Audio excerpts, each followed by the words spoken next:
తెలంగాణ రాజకీయ నాయకులు వారి కుటుంబ సభ్యుల ఫోన్ ట్యాప్ చేయడం అతి నీచమైన నేరమని మంత్రి పొన్నం ప్రభాకర్ మండిపడ్డారు.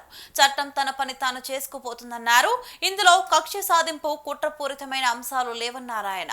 తప్పు చేయకుంటే నిర్దోషిగా బయటకు వస్తారన్నారు మంత్రి పొన్నం ప్రభాకర్.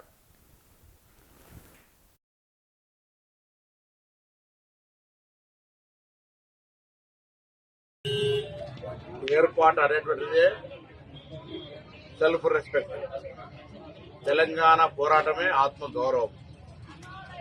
అటువంటి తెలంగాణ సకల జనులు పోరాటి సాధించుకున్న తర్వాత మరి తెలంగాణ ప్రజలపైననే, తెలంగాణ రాజకీయ నాయకులపైననే, తెలంగాణ అధికారులపైననే వారి కుటుంబ సభ్యులను సైతం వదలకుండా ఫోన్ ట్యాపింగ్ చేయడం అనేటువంటిది అతి నీచమైన నేరం.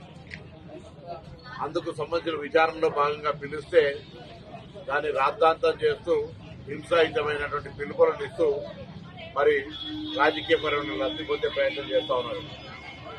విచారణ జరిగితే అంత బాధపడితే మీరు కొందరి జీవితాల్లో అది రాజకీయంగా, ఆర్థికంగా, వ్యాపారకంగా, ఉద్యోగపరంగా, కుటుంబాల పరంగా వాళ్ళ సొంత ఏ రక్షణ స్వీకరించేదో వాటిలోకి దొంగి చూసి మీరు ఆ డాటాను, ఆ సమాచారాన్ని దొంగిలించినటువంటి వ్యక్తులు వాటి తప్పకుండా చట్టం తరపతం చేసుకోబోతుంది.